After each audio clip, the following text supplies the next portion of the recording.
하나님의 말씀 누가복음 7장 24절에서 35절까지 말씀입니다. 함께 읽겠습니다. 24절. 요한이 보낸 자가 떠난 후에 예수께서 무리에게 요한에 대하여 말씀하시되 너희가 무엇을 보려고 광야에 나갔더냐? 바람에 흔들리는 갈대냐? 그러면 너희가 무엇을 보려고 나갔더냐? 부드러운 옷 입은 사람이냐? 보라, 화려한 옷을 입고 사치하게 지내는 자는 왕궁에 있느니라. 그러면 너희가 무엇을 보려고 나갔더냐? 선지자냐? 옳다. 내가 너희에게 이르노니 선지자보다도 훌륭한 자니라. 기록된 바 보라, 내가 내 사자를 내 앞에 보내노니 그가 내 앞에서 내 길을 준비하리라 한 것이 이 사람에 대한 말씀이라. 내가 너에게 말하노니 여자가 낳은 자 중에 요한보다 큰 자가 없도다. 그러나 하나님의 나라에서는 극히 작은 자라도 그보다 크니라 하시니 모든 백성과 세리들은 이미 요한의 세례를 받은지라. 이 말씀을 듣고 하나님을 의롭다 하되 바리새인과 율법 교사들은 그의 세례를 받지 아니하므로 그들 자신을 위한 하나님의 뜻을 저버리니라. 또 이르시되 이 세대의 사람을 무엇으로 비유할까? 무엇과 같은가? 비유하건대 아이들이 장터에 앉아 서로 불러 이르되 우리가 너희를 향하여 피리를 불어도 너희가 춤추지 않고 우리가 곡하여도 너희가 울지 아니하였다 함과 같도다. 세례 요한이 와서 떡도 먹지 아니하며 포도주도 마시지 아니하며 너희 말이 귀신이 들렸다 하리니 인자는 와서 먹고 너희 말을 보라.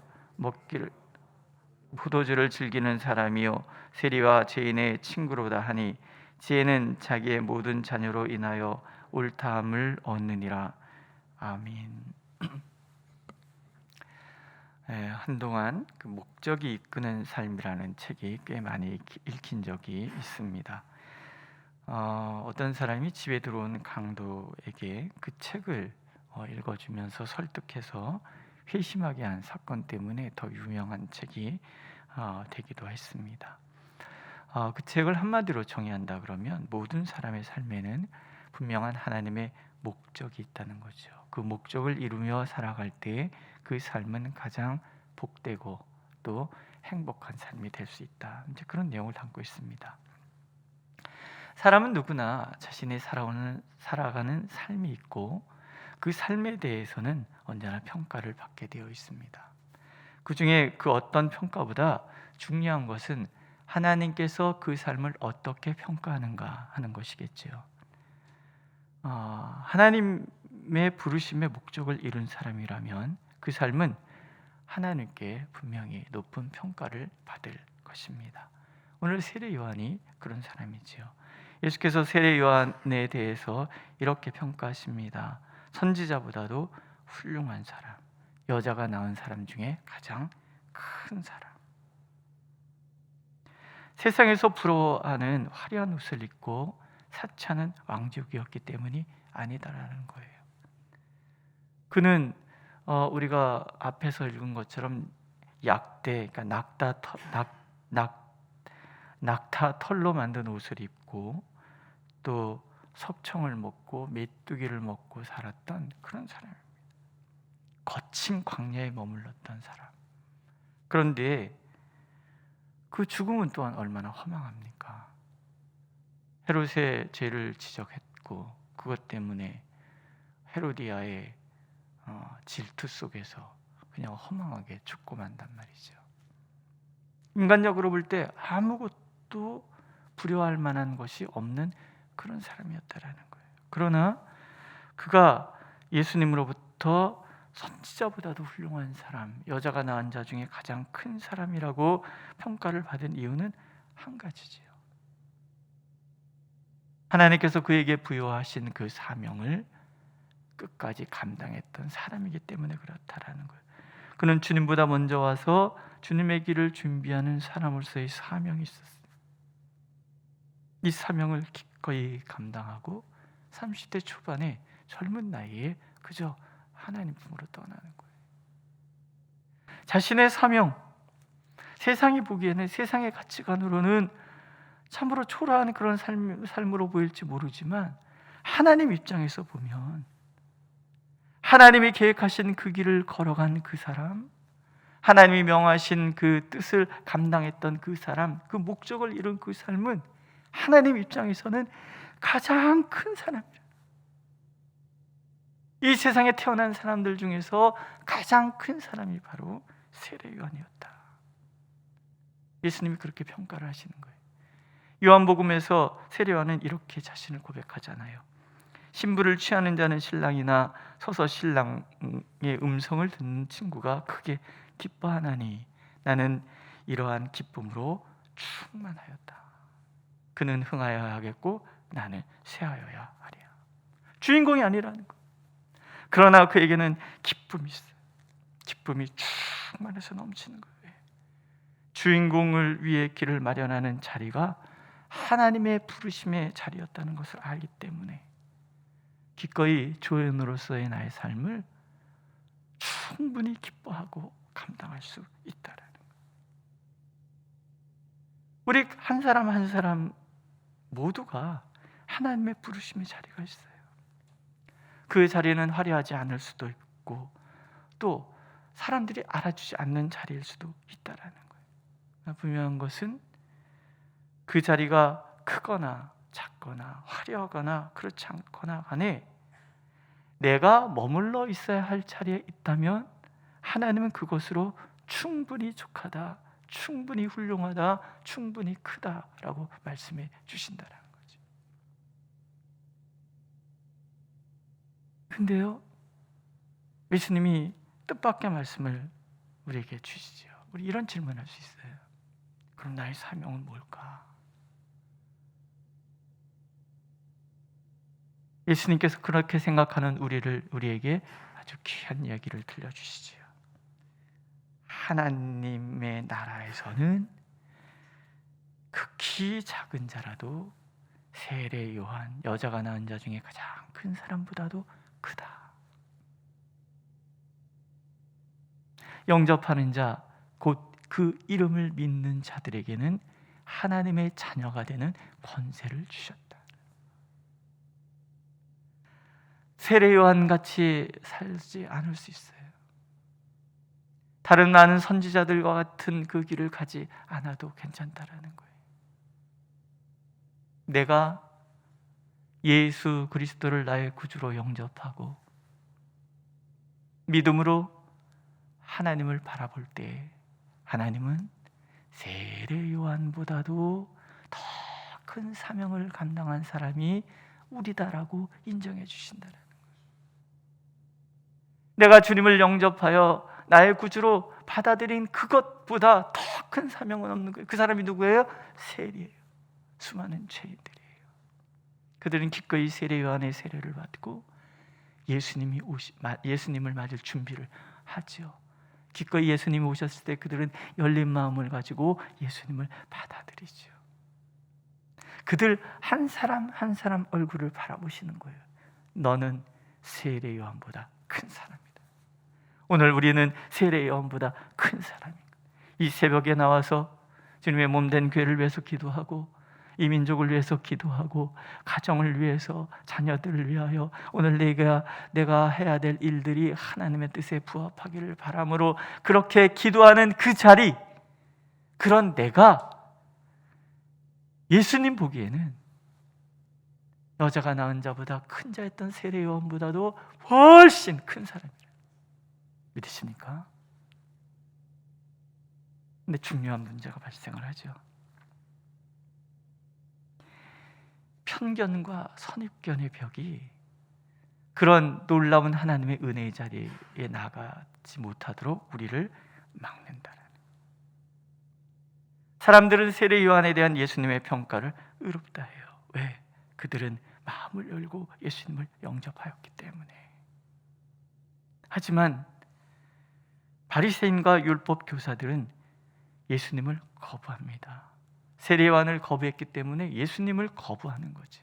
내가 죄인이라는 것을 인식하지 않고 그래서 세례를 거부하였기 때문에 난 의롭기 때문에 세례받을 이유가 없다는 거죠. 그렇기 때문에 예수님을 맞을 준비하지 않았고 예수님을 거부하는 거예요. 이 편견의 벽이라는 것은 이렇게 너무나 단단하고 너무 높다라는 거예요. 사람들은 각각 자기만의 기준들이 있어요. 내가 옳다라고 생각하고 그 기준에 함몰되어서 살아가는 거죠.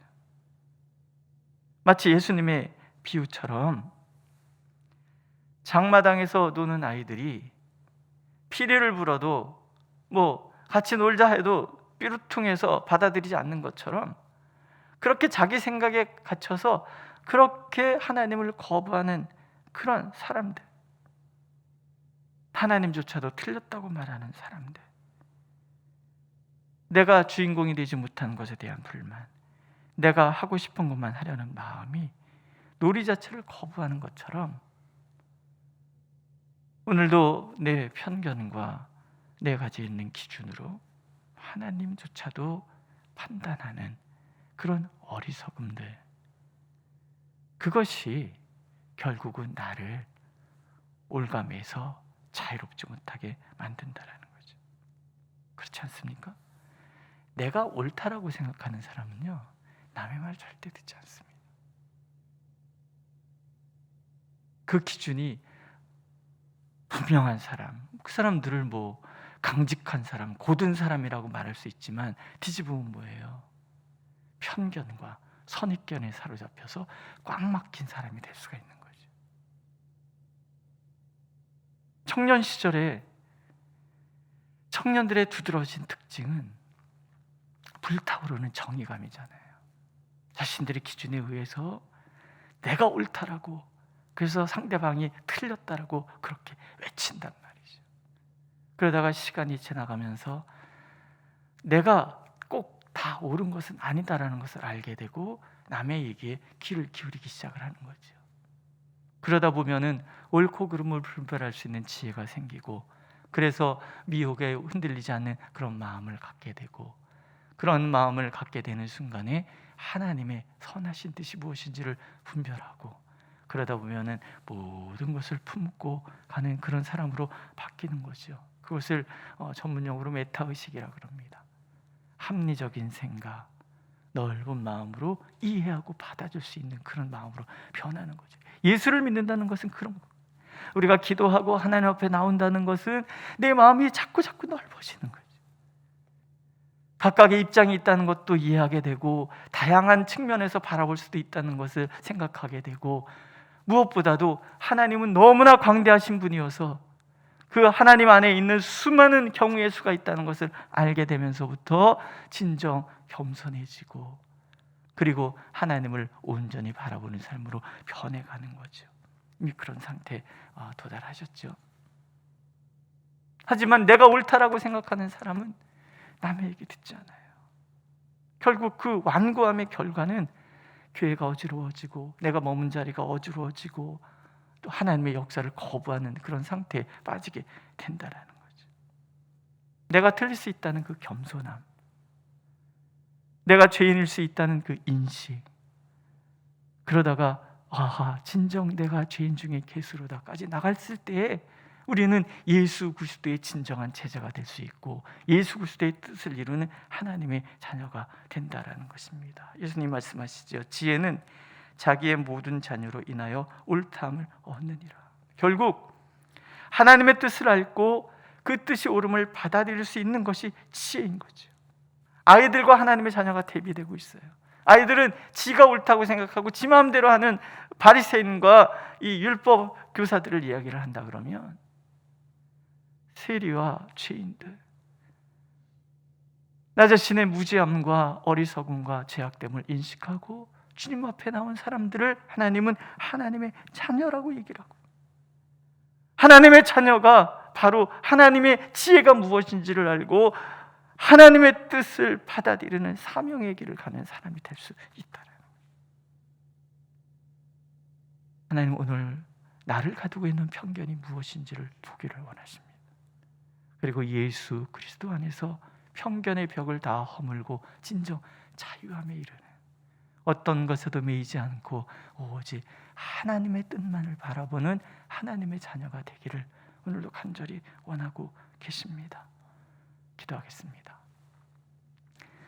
참으로 좋으신 하나님, 수많은 편견의 벽에 갇혀서 움짝달짝 할 수 없고 내가 옳다는 고집 때문에 정죄하고 비판하기에 급급했던 우리의 삶의 자리에 주님의 자유로 채워주시니 참 감사를 드립니다. 주님, 우리의 마음을 넓혀서 오직 주님을 바라보게 하여 주시고 주님이 나의 구주이심을 진정 고백하는 그 자리에서 참으로 하나님의 자녀의 권세를 누리며 살아가는 우리가 될 수 있도록 인도하여 주옵소서. 무엇을 하였기 때문에 우리를 존귀하다 하시는 것이 아니라 하나님의 자녀이기 때문에 존귀하다 하시는 하나님의 그 음성을 듣고 모든 것에서 자유하며 모든 것에서 기뻐하며 모든 것에서 평안을 누릴 수 있는 우리 모두가 되도록 하나님 인도하여 주옵소서. 예수님의 이름으로 기도드렸습니다. 아멘.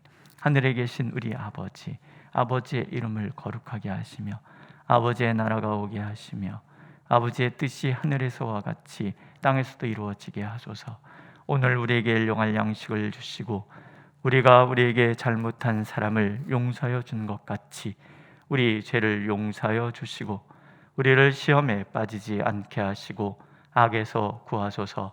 나라와 권능과 영광이 영원히 아버지의 것입니다. 아멘.